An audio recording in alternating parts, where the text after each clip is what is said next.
When a member accesses the reservations page, they are presented with a view of the current week with the available time slots shown in a grid. Any slots that have already passed or are full are grayed out. If you've defined more than one facility, such as lap lanes and a baby pool, they can switch between them via the menu at the top left. Members can navigate between weeks either by using the navigation icons at the top right or by using the Select a Week button to open a calendar view.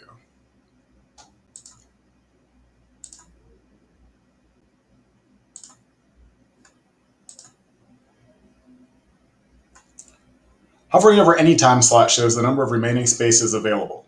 The time slots are also color-coded, with a green bar indicating that a slot has more than 75% of the slots still available, while a yellow bar indicates less than.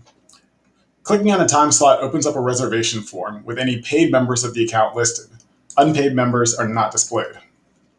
Simply check off the members who are going to be using the pool and click Book It to confirm the reservation.